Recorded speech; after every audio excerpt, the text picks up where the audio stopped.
আমার ভাই জানেরা, হে নবী পাকের উম্মত উম্মতিরা, হে নবী দেবানারা, আমার আল্লাহ পাক রব্বুল আলামিন পরিষ্কার ভাবে জানিয়ে দিলেন, ও বান্দা, ইল্লাল্লাযিনা আমানু ওয়া আমিলুস সালিহাতি ওয়া তাওয়াসাউ বিল হক ওয়া তাওয়াসাউ বিস সবর। না না না, আমি আল্লাহ জানিয়ে দিলাম, যারা ঈমানদার তারা কখনো ক্ষতিগ্রস্ত হতে পারে না। যারা সৎ কাজ করে, ভালো কাজ করে, মানুষের ভালো জন্য কাজ করে, তারা কখনো ক্ষতিগ্রস্ত হতে পারে না। যারা হক কথা বলে তারা কখনো ক্ষতিগ্রস্ত হতে পারে না। ওয়াতাওয়াসাউ বিসসবর, যারা সবর করে, ধৈর্য ধরে, তারা কখনো ক্ষতিগ্রস্ত হতে পারে না। জোরে বলবেন। এখন ওই বেলাল হুজুর উমাইয়া ইবনে খালফের গোলাম, উমাইয়া ইবনে খালফের দাস। এই শুনছেন, ইথিওপিয়ায় বাড়ি। তখনও তিনি রাসূলুল্লাহকেও চিনতেন না, আর রাসূলও বেলালকে চিনতেন না। একদিন বেলাল হুজুরের শরীর খুব খারাপ, এত অসুস্থ, তিনি ঠিকঠাক দাঁড়াতে পারছেন না। ভাই এক সময় এরকম শরীর অসুস্থ হয় না, জিভে কোনো স্বাদ থাকে, তাই না? শরীরে কোনো শক্তি থাকে না, বেডেই শুয়ে থাকে। কোনো কাজ, মাঠেও যেতে ভালো লাগে না, আমাদের জলসায়ও ভালো লাগে না, কিচ্ছু ভালো লাগে না। তখন আল্লাহ আল্লাহ করি, আল্লাহ আল্লাহ করি।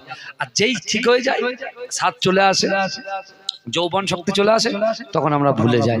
তখন কি আকিমুস সালাত, আস-সালাতু খায়রুম মিনান নাওম, ঘুম থেকে নামাজ উঠতাম, আমরা ভুলে যাই। বুঝতে পারছেন? ভুলে যায়।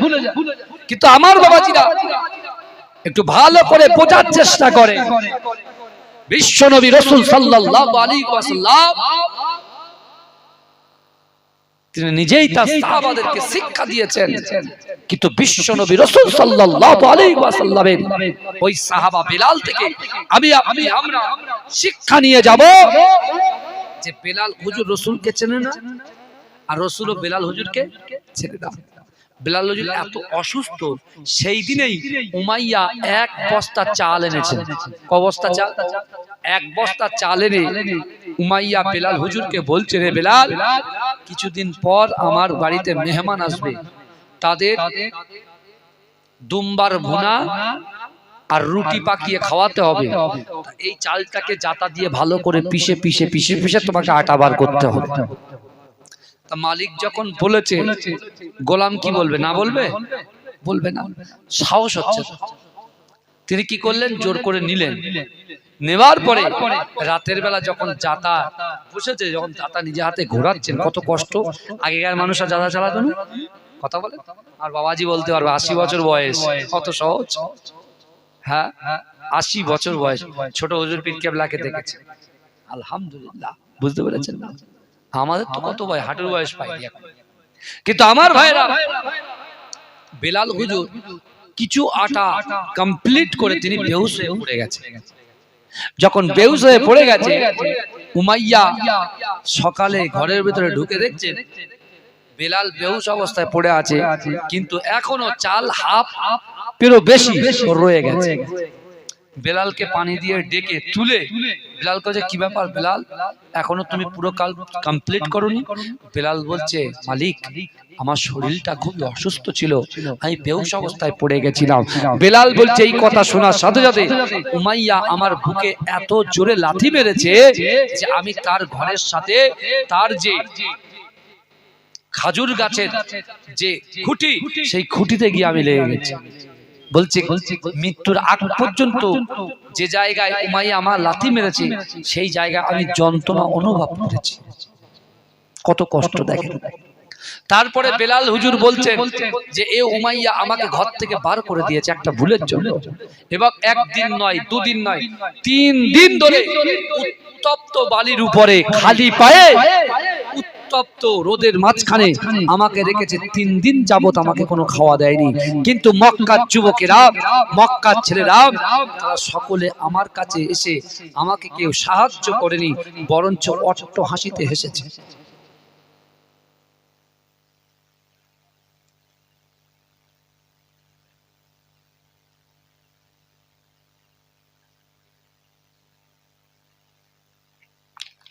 আমার বাবাজিরা ভাইরা, এই শুনছেন বেলাল হুজুর তিনি নিজে কি বলছেন যে আমাকে কদিন ধরে বাইরে রেখেছে বলেন? কদিন ধরে? 3 দিন ধরে। বলে একদিন হঠাৎ সেই রাস্তা দিয়ে আমার আপনার নবী, দয়ার নবী, নূর নবী, ইমামুল হুদা, নুরুল আলা নূর, মুস্তাফা জান রহমত রাসূল পাক ওই রাস্তা দিয়ে তিনি 3 দিন ফলো করে শেষের দিনে আমার কাছে এসে বলছে, বাবা কি হয়েছে? বলছে উমাইয়া আমাকে বুকে লাথি মেরেছে, 3 দিন ধরে খাওয়া না দাওয়া না, আমাকে এত কষ্ট দিয়েছে, মক্কার যুবকরা দেখে তাচ্ছিল্য করে হেসে দিয়ে চলে যাচ্ছে। রসুল এই কথা যেই শুনেছে রসুল নিজেও চলে যাচ্ছেন, এগিয়ে যাচ্ছেন বাড়ির দিকে। তখন পিছন থেকে বেলাল বলছে যে আমি ভেবেছিলাম যে আপনি আমাকে সাহায্য করবেন, কিন্তু আপনিও সেই মক্কার যুবকদের মতো। বেলাল হুজুর যখন বলছে আল্লাহ রসুল বেলালের দিকে পিঠ আছে, রসুল্লাহ চোখ দিয়ে টপ টপ করে পানি বেরোচ্ছে। জোরে বলেন, জোরে বলা যাবে না। কিন্তু আমার ভাই জানেরা, হে নবী পাকের উম্মত উম্মতিরা, হে নবী দেবানারা, আমার আপনার নবী দয়ার নবী জনাবে মুহাম্মদুর রাসূলুল্লাহ সাল্লাল্লাহু আলাইহি ওয়াসাল্লাম বিলালের কথা চিন্তা করে ঘরের মধ্যে যখন প্রবেশ করেছেন, আম্মা জান খাদিজাতুল কুবরা রাদিয়াল্লাহু তাআলা আনহা এক গ্লাস দুধ কিছু খাজুর নিয়ে দাঁড়িয়ে আছে। আল্লাহ রাসূলকে দেখার সাথে সাথে আল্লাহ রাসূলকে বলছে, ইয়া রাসূলুল্লাহ, হাবিবাল্লাহ, না না না, মক্কার একজন যুবক বরকতের জন্য আপনার জন্য এক গ্লাস দুধ কিছু খাজুর দিয়ে গেছে, আপনি যেন সেই খাজুর এবং দুধটা পান করেন, আপনি যেন খাজুর এবং দুধটা খান। না না না, এ যুবকেরা, আম্মা জান খাদিজাতুল কুবরা রাদিয়াল্লাহু তাআলা আনহা হাত থেকে দুধের গ্লাসটা নিয়ে খাজুরটা নিয়ে আমার রাসূলুল্লাহ ব্যাকে গিয়ে বেলালের কাছে যেতে শুরু করলেন। ও যুবকেরা, ও নবী পাকের উম্মত উম্মতিরা, বেলাল হুজুরের কাছে গিয়ে আল্লাহর রাসূলের বেলালের গায়ে হাত দিয়ে বলছে, ও বেলাল, এই নাও বাবা, আজ 3 দিন ধরে তোমার খাওয়া হয় না, আমার দেওয়া এই দুধ আর খেজুরটা তুমি খেয়ে নাও। বেলাল হুজুর এত জোরে জোরে কাঁদছেন, আল্লাহর রাসূল পিঠে হাত বুলিয়ে দিচ্ছেন, বলে বাবা বেলাল তুমি খাও, তারপরে কথা। বেলাল রসুলকে চেনে না, আল্লাহ রসুল বেলালকে চিনে নিলেন। কিন্তু না না না, এ যুবকেরা, আবার উমাইয়া ইবনে খাল তিনি এসে বলছে, বেলাল আজকে রাতে তোমার ওই চালগুলোকে আটা বানাতে হবে। এ যুবকেরা, বেলাল অসুস্থ, না না না, গভীর রজনীতে যাতা যখন চালালো বেলাল আবার বেহুশ হয়ে পড়ে গেল। যখনই বেহুশ হয়ে গেল, ওমা আরসালনাকা ইল্লা রাহমাতাল লিল আলামিন, দয়ার নবী, সোনার নবী জনাবে মুহাম্মদুর রাসূলুল্লাহ সাল্লাল্লাহু আলাইহি ওয়াসাল্লাম রাতের অন্ধকারে বেলালকে না জানিয়ে নিজে ঘরের মধ্যে প্রবেশ করে ওই চালগুলোকে আটা বানাতে শুরু করে দিল। ও যুবকেরা, ও আমার আম্মা জানো বোনেরা, না না না, বেলাল হুজুর যখন বেহুশ অবস্থায় পড়ে আছে, আমার দয়ার নবী কাঁদে, বেলালের দিকে তাকিয়ে থাকে। ও যুবকেরা, আল্লাহ রাসূল এক বস্তা আটা, এক বস্তা চালকে যখন আটা বানিয়ে দিলেন, আল্লাহ রাসূল কাজ সমাধান করে আমার দয়ার নবী যখন বেরিয়ে যায়, পিছন থেকে বেলাল হুজুরের যখন হুঁশ ফেরে, আল্লাহ রাসূলের হাতটা ছাড়ে না, আল্লাহ রাসূলের হাতটা ধরে বলছে, না না না, আপনি বলেন বলেন, গত রজনীতে আপনি আমাকে দুধ এবং খাজুর পান করিয়েছেন, এখন আপনি রাতের বেলাতে রাতের অন্ধকারে সারা রাত পরিশ্রম করে আমার চালগুলোকে আটা বানিয়ে দিয়েছেন, আপনার পরিচয়টা কি? আপনি বলেন বলেন, আপনি কে? ও যুবকেরা, আমার দয়ার নবী রাসূলুল্লাহ কাঁদে, বেলাল কাঁদে, রাসূল কাঁদে। আমার দয়ার নবী কিছু সময় পর বিশ্ব নবী বলছে, আনা আব্দুল্লাহর বেটা মুহাম্মাদুর রাসূলুল্লাহ। জোরে বলে, আমি হলাম আব্দুল্লাহর বেটা মুহাম্মদ মুস্তাফা। জোরে বলুন, জোরে বলবেন না? যেই বলেছে বেলাল ছাড়ে, মুহাম্মদ নাম যেই বলেছে পুরো পা জড়িয়ে ধরে বলছে আমি আর উমাইয়ার গোলাম হতে চাই না, আজ থেকে আমি আপনার গোলাম হয়ে গেলাম। জোরে বলেন আজকে আমি কথা দিলাম আপনার জন্য আমি নিজের জান দিতে প্রস্তুত। জোরে বলেন, জোরে বলা যাবে না, মহব্বতে বলা যাবে না। আল্লাহ রসুলকে বেলাল বলছে যে আমি আপনার সঙ্গে যেতে চাই। রসুল বলছেন না, এটা তো হওয়া সম্ভব না, তুমি একজনের গোলাম। আগেকার দিনে তো গোলাম কেনা বেচা হতো, তো কত বলে কেনা বেচা হতো না। তা বলছে তুমি গোলাম, তোমাকে নিয়ে যেতে গেলে তোমাকে কিনতে হবে, কেনার মতো অর্থ আমি রাসূলুল্লাহর কাছে নাই। কিন্তু বাবা আমি চলে যাই। বলছে না, আপনার হাতে হাত দিয়ে আগে কলেমা পড়িয়ে দেন, তারপরে যাবেন। জোরে বলুন। আল্লাহ রাসূল বলেন তুমি কলেমা পড়লে তোমার মার খেতে হবে, কষ্ট সইতে হবে, সবর করতে হবে, হকের উপরে থাকতে হবে, তুমি পারবে তো? ইয়া রাসূলুল্লাহ নিজের জীবন দিতে প্রস্তুত আছি। জোরে বলেন, জোরে বলেন। আমরা টাকার কাছে মাথা নত করে দিই, সব শেষ। 10 টাকা ঈমান বিক্রি করি আমরা। বুঝলেন কেন? লটারি কাটা হারাম, তাই না? কথা বলেন। কিন্তু আমরা ওখানে বেশি বেশি করে দিচ্ছি। কথা ঠিক না বলুন? আমার ভাইরা নিজেদেরকে পরিবর্তন হতে হবে, পরিবর্তন হতে হবে। দরুদ শরীফ আল্লাহুম্মা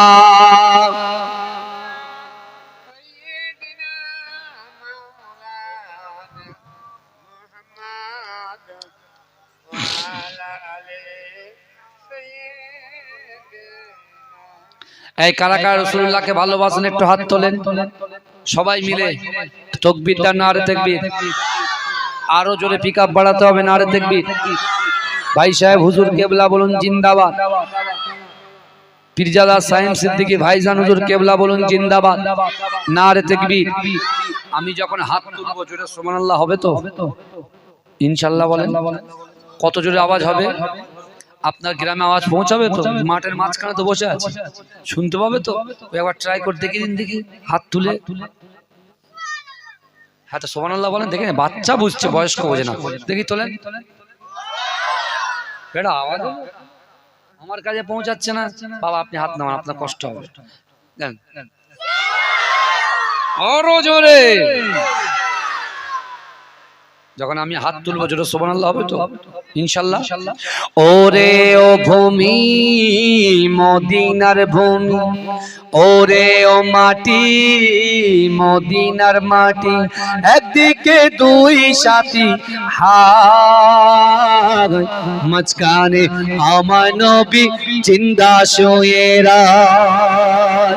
যেতে যদি পারতাম আমি এর আশা, পাই যদি নবীর দেখা, মিটবে মোর মনের আশা। পাই যদি নবীর দেখা, মুক্তি আমি পেয়ে যাব হাসরের মাঠে। মাঝখানে আমার নবী জিন্দা শুয়ে রাত। ওরে ও ভূমি মদিনার ভূমি, ওরে ও মাটি মদিনার মাটি, একদিকে দুই সাথী হাত, মাঝখানে আমার নবী জিন্দা শুয়ে রাত। আল্লাহুম্মা সাল্লি আলা।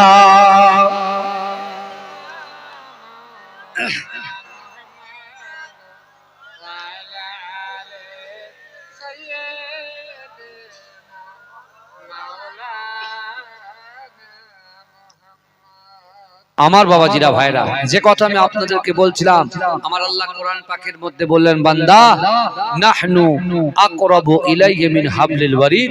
আল্লাহ বলছে ও বান্দা, ও বান্দা তোমার ঘাড়ের শিরা উপশিরার থেকে অতি নিকটবর্তী আমি আল্লাহ তোমাদের সাথে আছি। জোরে বলেন, জোরে বলবেন। বেলাল হুজুর রাসূলুল্লাহর হাতে ঈমান আনলেন।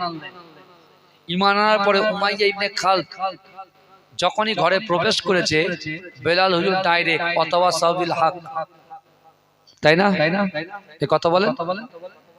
ওয়াল আসর ইন্নাল ইনসানা লাফি খুসর ইল্লাল্লাযিনা আমানু ওয়া আমিলুস সলিহাতি ওয়া তাওয়াসাউ বিল হক ওয়া তাওয়াসাউ বিস সাবর। তাই তো?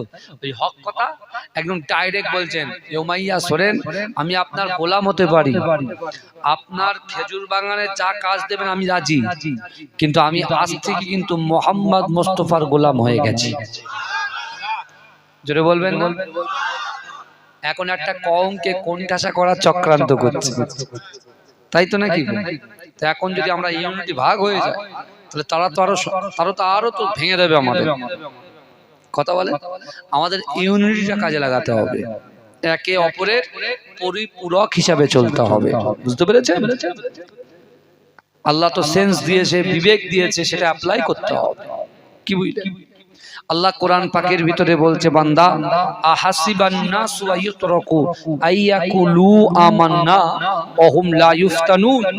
আল্লাহ বলছো, বান্দা তোমরা যারা ঈমান এনেছো তোমরা কি মনে করো আমি আল্লাহ তোমাদেরকে ছেড়ে দেব?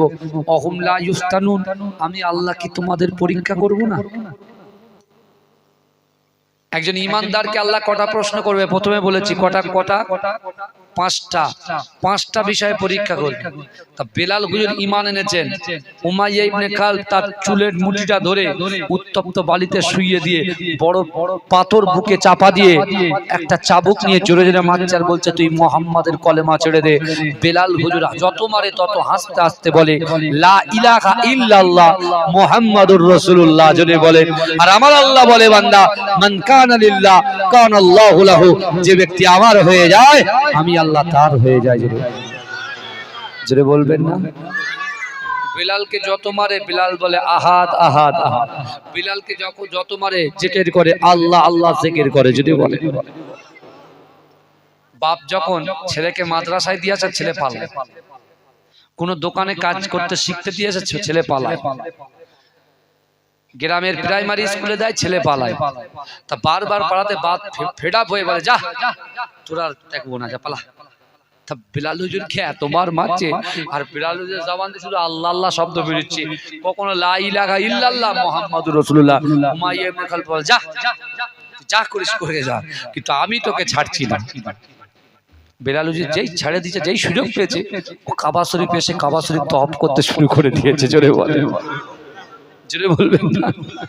আমার ভাই জানেরা, হে নবী পাকের উম্মত উম্মতিরা, হে নবী দেওয়ানারা, বেলাল হুজুর কাবা শরীফটা তওয়াফ করে, লব্বাইক আল্লাহুম্মা লব্বাইক, লব্বাইক আল্লাহুম্মা লব্বাইক, লব্বাইক লা শারীকা লাক লব্বাইক, ইন্নাল হামদা ওয়ান নি'মাতা লাক ওয়াল মুলক লা শারীকা লাক। হে যুবকেরা, আমার বেলাল হুজুর যখন এমন করে কাবা শরীফটা তওয়াফ করে, হে যুবকেরা, রাসূলুল্লাহ যাওয়ারায় কাফেররাও কাবা শরীফটা তওয়াফ করত, ইহুদিরাও কাবা শরীফটা তওয়াফ করত, আবু জেহেল কাবা শরীফ তওয়াফ করত, আবু লাহাব কাবা শরীফ তওয়াফ করত। ও যুবকেরা, যেদিন বেলাল হুজুর তওয়াফ করে ওই দিন আবু জেহেল তওয়াফ করছে। তওয়াফ করতে করতে হঠাৎ করে বেলাল হুজুরের সঙ্গে যখন সাক্ষাৎ হয়ে যায়, আবু জেহেল বলছে, এ বেলাল দাঁড়িয়ে যাও, দাঁড়িয়ে যাও। বেলাল হুজুর দাঁড়িয়ে গেল। আবু জেহেল রাসূলুল্লাহ সাহাবা বেলাল রাদিয়াল্লাহু তাআলা আনহুকে অপমান করতে শুরু করলো। এ বেলাল, তুমি তো উমাইয়ার দাস, তুমি তো উমাইয়ার গোলাম। গোলামের জন্য, দাসের জন্য কাবা শরীফ নয়, কাবা শরীফ হলো সম্ভ্রান্ত পরিবারের জন্য, যারা নেতা মানুষ তাদের জন্য। এ বেলাল শোনো শোনো, আমি আবু জেহেল বলছি, আজকের পর থেকে যদি তোমাকে কাবা শরীফে রেখে, তাহলে তোমাকে আমি হত্যা করে দেব, জাহানে মেরে ফেলবো। এ যুবকেরা, আমার আপনার নবী, দয়ার নবী, সোনার নবী আবু কুবাইস পাহাড়ের নিচে আল্লাহর রাসূল যখন কোরআন তেলাওয়াত করে, এই আবু জেহেলের কথাটা বেলাল হুজুরকে যে কষ্টের কথাগুলো বলল, আমার রাসূলুল্লাহ নিজে কানে শুনতে পেল।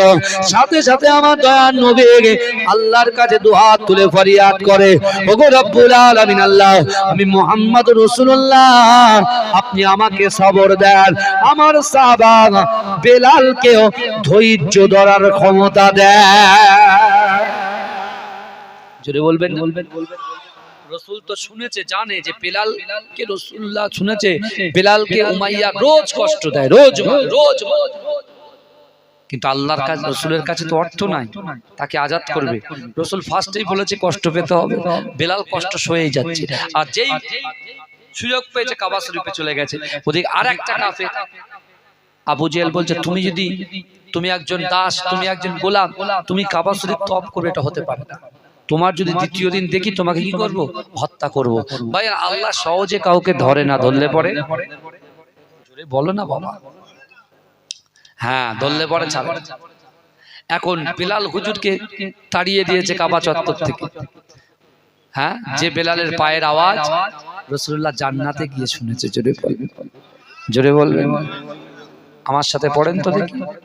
গোলাপ নীলাম গাধা নীলাম, নীলাম রজনী গন্ধা, মনের সুখে মালা গেতেছে সকাল থেকে সন্ধ্যা।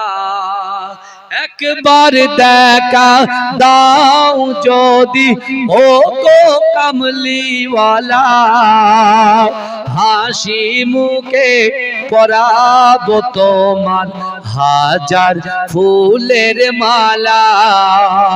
বলো বলো ইয়া রাসূলুল্লাহ,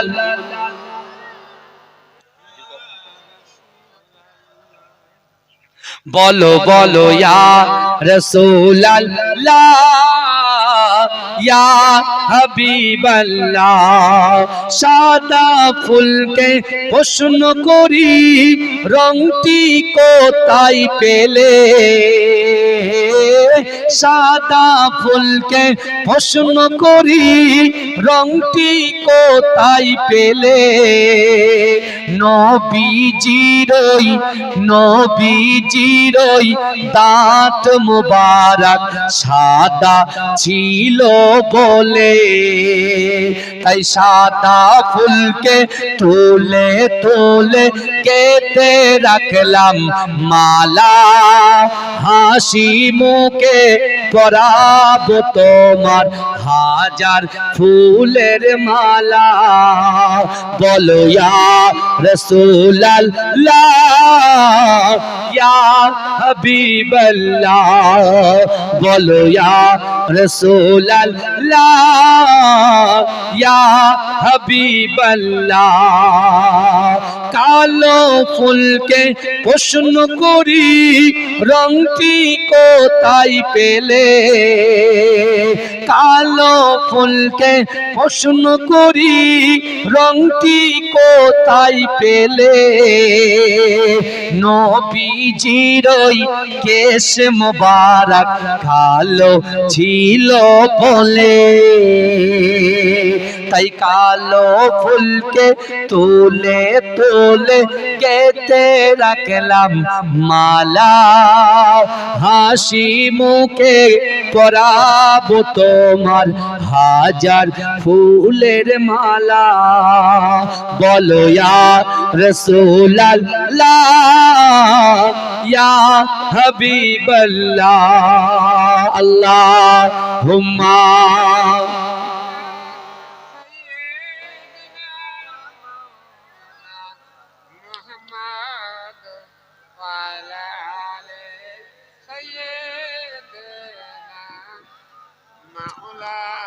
আমার ভাইজানেরা, আমার বাপেরা ভালো করে বোঝে, আল্লাহ পাক রব্বুল আলামিন আমাকে আপনাকে সুযোগ দিচ্ছেন, সুযোগ দিচ্ছে। এই সুযোগটাকে আমাকে আপনাকে কাজে লাগাতে হবে কি হবে না? কথা বলেন, এই কথা বলবেন তো? তাহলে আমাদের কলিজার ভিতরে কার ভয় রাখতে হবে? আল্লাহর ভয় রাখতে হবে আর রাসূলুল্লাহর মোহাব্বত রাখতে হবে। আমার ভাই সাহেব হুজুর আসছেন, তাকবীর দেন, নারে তাকবীর, নারে তাকবীর, মাসলাকে মুজাদ্দিদ জামান। সকলে একটু দাঁড়িয়ে যান। পীর সাহেব হুজুর কেবলা, পীর সাহেব হুজুর কেবলা।